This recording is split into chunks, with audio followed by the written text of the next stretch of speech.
নমস্কার, ট্রাভেল লাভার ব্লগসে সকলকে স্বাগত জানাই। চলছে শান্তিনিকেতন সিরিজ।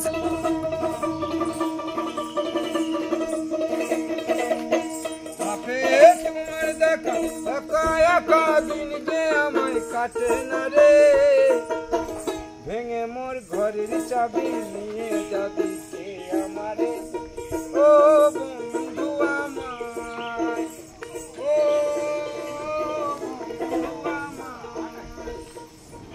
এবার আমরা উত্তরায়ণের পথে কি কি দেখব আপনাদেরও দেখাবো।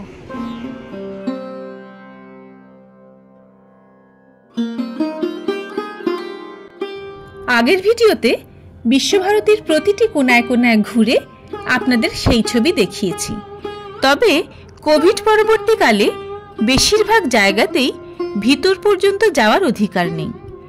রবীন্দ্র মিউজিয়ামের ভিতর পর্যন্ত যেতে পারলাম বটে, কিন্তু সেখানেও ছবি তোলার অনুমতি নেই। সেখানে কবির ব্যবহৃত জিনিসপত্র দুচোখ ভরে দেখতে পাবেন। এছাড়া ঠাকুরবাড়ি সংক্রান্ত অনেক তথ্য ওই মিউজিয়ামে পাবেন। আমরাও সেসব দেখে সমৃদ্ধ হলাম। কবিগুরুর উদয়ন বাড়ি ছাড়া আর অন্য বাড়িগুলোতেও যেতে পারলাম না, দূর থেকে দেখেই চলে আসতে হলো। এখন এসেছি কলা ভবনে। সত্যজিৎ রায়, যোগেন চৌধুরী সহ কত মহান শিল্পীরা এখানে পড়াশোনা করেছেন। রাস্তার এপাশে এটা হলো বিশ্বভারতীর নাট্যঘর।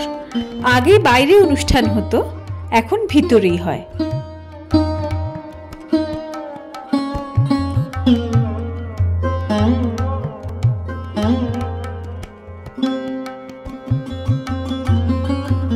শিল্পী নন্দলাল বসুর তত্ত্বাবধানে 4 জন বিদেশি ছাত্র এই ইগলু স্ট্রাকচারটা তৈরি করেছিলেন।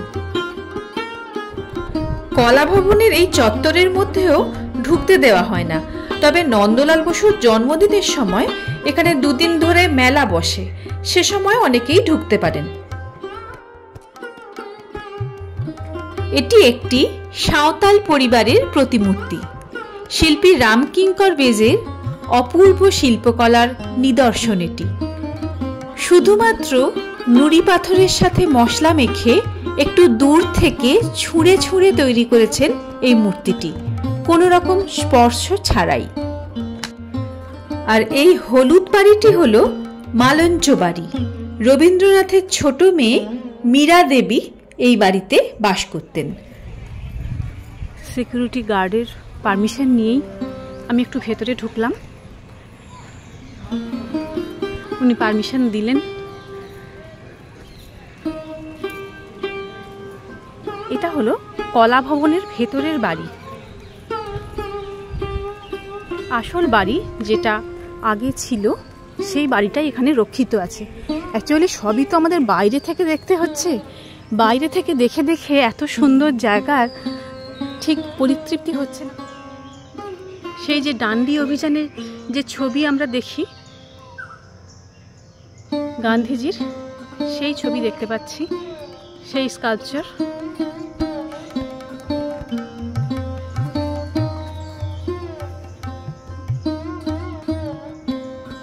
এই যে নন ভায়োলেন্সের সময়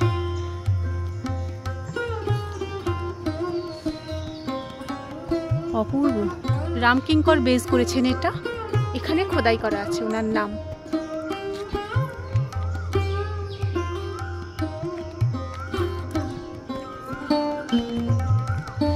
এই আশ্রমিক পরিবেশে ভেতরে ঘুরতে ঘুরতে মনটা একদম অন্যরকম হয়ে যাচ্ছে। এই বাড়িটা দেখার খুব ইচ্ছে ছিল।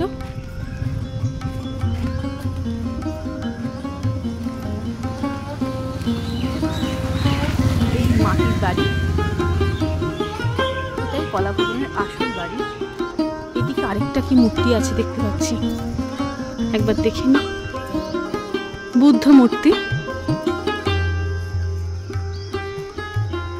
এটা সম্ভবত নতুন করা, মানে কলা ভবনের কোনো ছাত্র বা ছাত্রী করেছেন। খুবই সুন্দর। এইখানে কলা ভবনে যে সমস্ত ছাত্রছাত্রী পড়াশোনা করেন তারা থাকেন।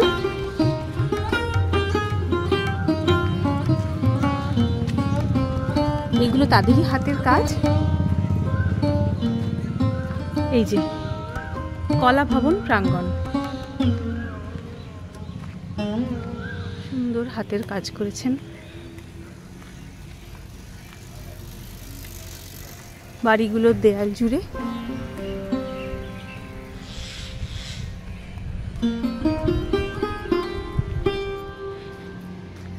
এটাকে বলা হয় কালো বাড়ি।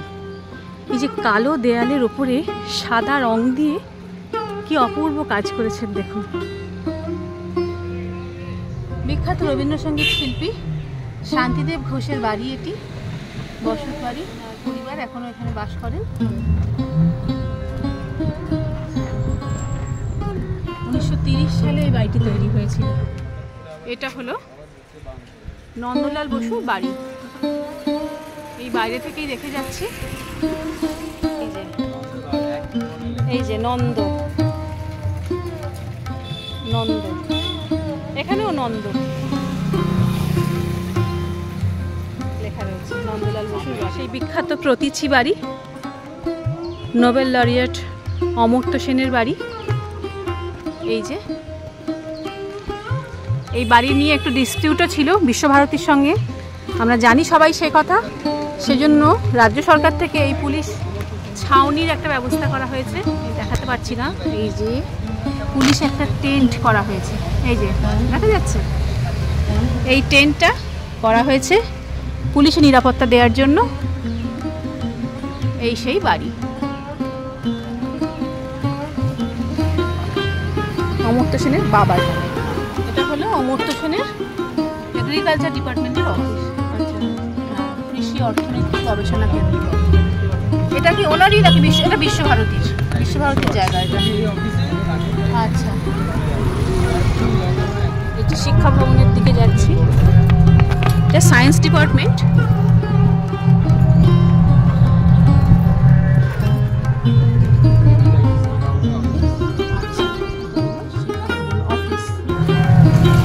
বিশ্বভারতীর বিশাল খেলার মাঠ,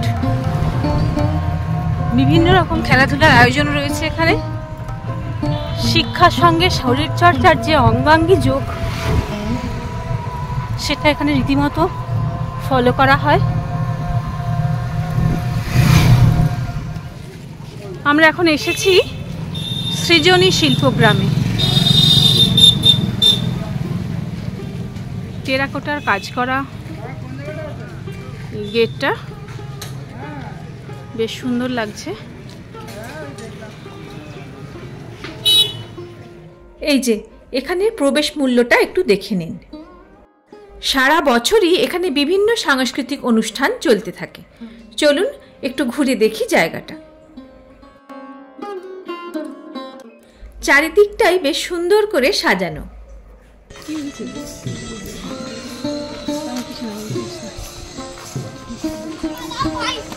ছুটছে কেন?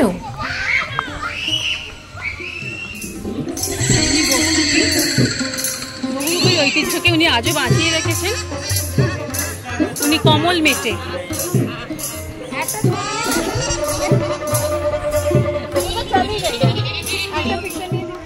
বিভিন্ন প্রদেশের এক একটি ছোট সংস্করণ, সেখানকার সংস্কৃতি এই এক একটা ছোট ঘরের মধ্যে রাখা আছে।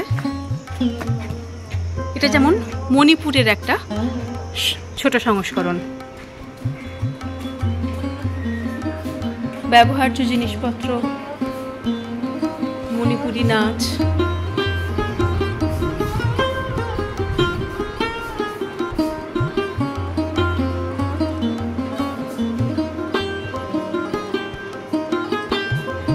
এই নিদর্শনগুলো এখানে রাখা আছে।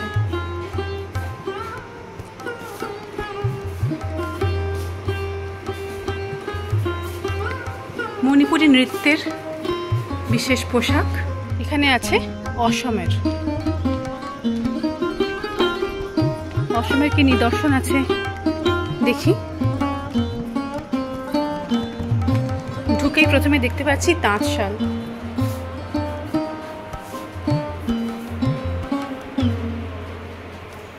বাঁশের জিনিসপত্র, এগুলো নিত্য ব্যবহার্য পিতলের জিনিসপত্র।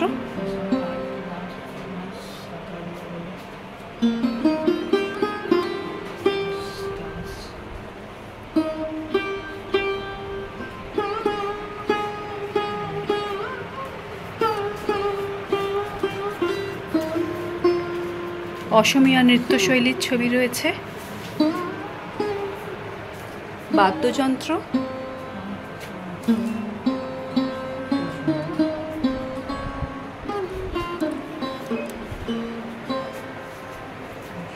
আর আসামি বিখ্যাত মেখলা। এইভাবে 9টা প্রদেশের মিনিয়েচার এখানে ফুটিয়ে তোলা হয়েছে। রয়েছে বিহার, ওদিকে ঝাড়খণ্ড, এদিকে সিকিম,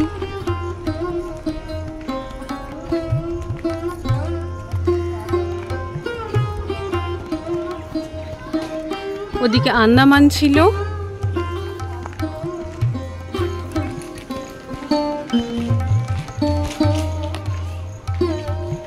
এখানে সুন্দর পালকি বাহকদের ছবি, ছবি না স্কাল্পচার। ও কনে বউ সমেত। ওড়িশার মিনিয়েচার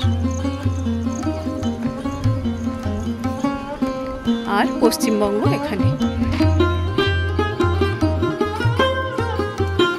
এই হলো লোকমুখে কথিত সুরুল রাজবাড়ি। রায়পুরের জমিদার ভুবনমোহন সিং ছিলেন কৃষ্ণ ভক্ত। তিনি এখানে এসে একটি কৃষ্ণ মন্দির স্থাপন করেন। পাশেই ছিল তার জমিদারির কার্যালয়, সরকার বাড়ি তার নাম। পরবর্তীকালে তার 2 ছেলে এখানে বসবাস করেন। এটা আসলে সরকার বাড়ি। টুরিস্টদের মুখে মুখেই এটা রাজবাড়ির আখ্যা পেয়ে গেছে, সেই থেকে বলা হয় এটা সুরুল রাজবাড়ি, কিন্তু আসল সুরুল রাজবাড়ি রায়পুরে। এই হলো দুর্গা মণ্ডপ, কাঠামো রয়েছে ভিতরে।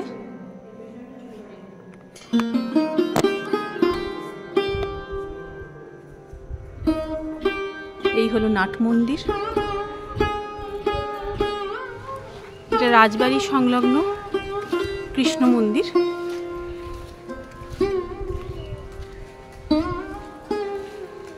এদিকে একটা দুর্গা দাঁড়ানো রয়েছে, আরেক ভাইয়ের দুর্গা পুজো হয়, 2 ভাই থাকে এই বাড়িতে এখন।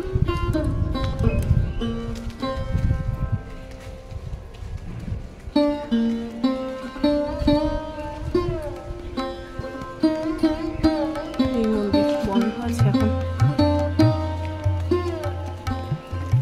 মন্দির বন্ধ। চলো আমরা ফিরে যাই।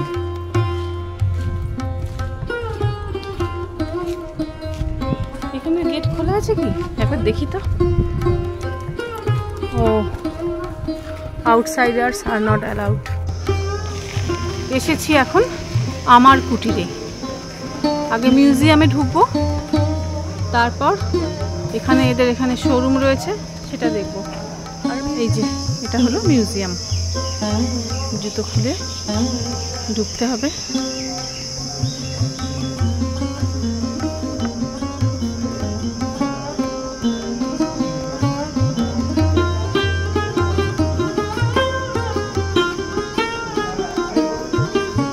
স্বাধীনতা আন্দোলনের সঙ্গে আমার কুটিরে কিন্তু যোগাযোগ রয়েছে।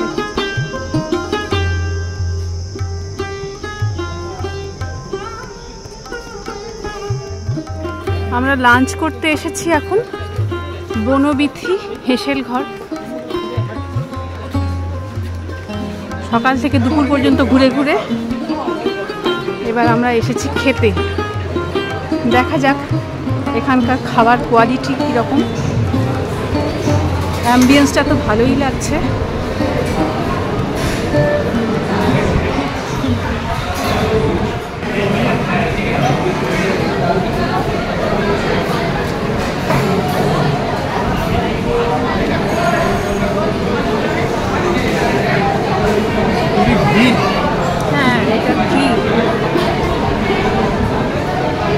লঙ্কা,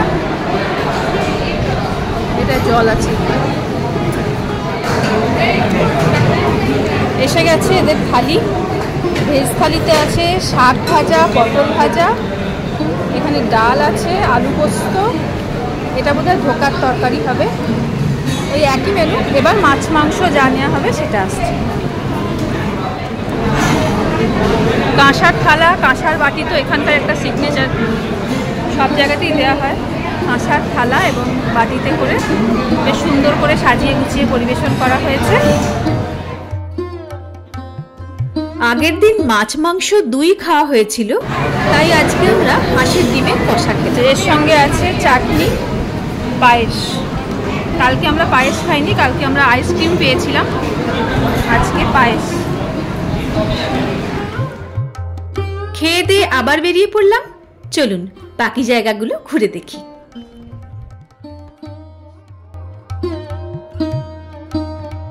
সামনেই দুটো স্তূপ সমেত বুদ্ধ মূর্তি, এগুলো সবই নতুন করা মূর্তি। এসে গেছি বিখ্যাত সেই সোনাঝুরির হাটে। খুবই জনপ্রিয় এই হাট। সারি সারি পসরা, এখানে এলে কিন্তু নিজেকে সামনে রাখা মুশকিল। এবার সেই কেনাকাটাই করতে শুরু করব, জানি না কখন থামতে পারবো। এখানে প্রথমে ব্লাউজ দেখতে পাচ্ছি, তারপর ব্যাগ রয়েছে,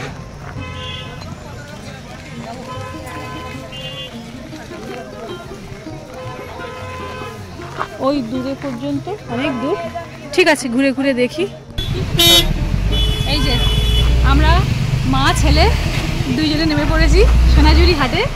দুজন দুটো আইসক্রিম নিয়ে শুরু করেছি আমাদের কেনাকাটা। তো দারুণ দারুণ জিনিস, পাগল পাগল লাগছে।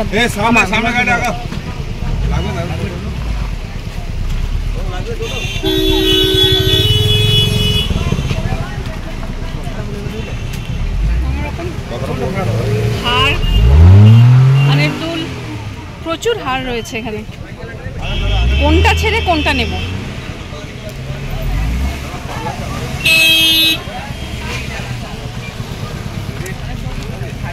গয়নাগাটি, পোশাক আশাকের প্রচুর স্টক এখানে। এখন সারা সপ্তাহেই হাট বসে, তবে শনি ও রবিবার হাট জমজমাট হয়। অনেকে শান্তিনিকেতনে আসেন শুধু এই সোনাঝুরি হাটের টানে।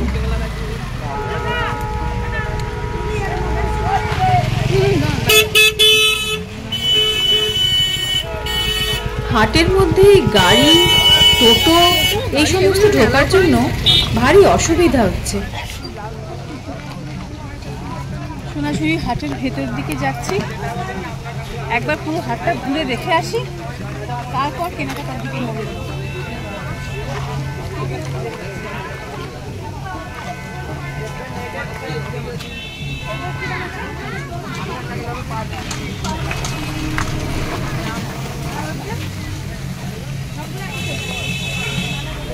এইদিকে সব ডান দিকে সব শাড়ির সম্ভার, আর বাঁ দিকে সব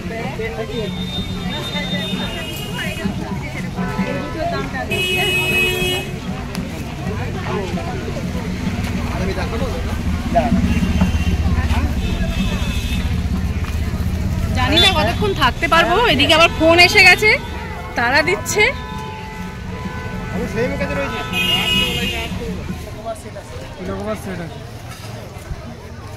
দেখি খুলুন, এই বেডশিটটা খুব ভালো লাগছে। আরো ডিজাইন হয়ে যাবে, এইখানটাতে হবে ডিজাইন। এগুলো কিরকম দাম আছে? এগুলো 650 আছে, তার মধ্যে ডিসকাউন্ট হবে। 650 আছে, ডিসকাউন্ট করে দেবেন। পিলো কভার সেট আছে। এগুলো সুতির কি? হ্যাঁ, এটাই আমার চিন্তা হচ্ছে, সুতির। পিওর সুতি।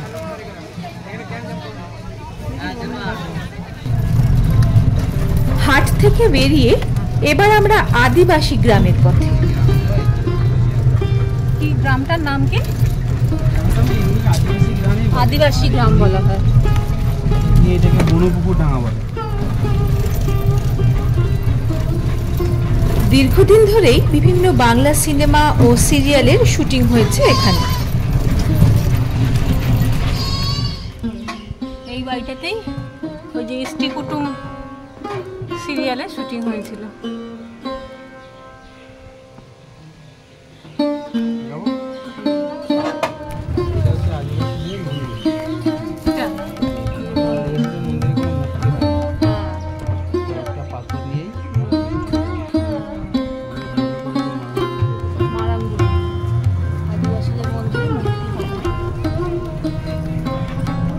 প্রকৃতি পূজা করে, গাছের পুজো করে বেশিরভাগ।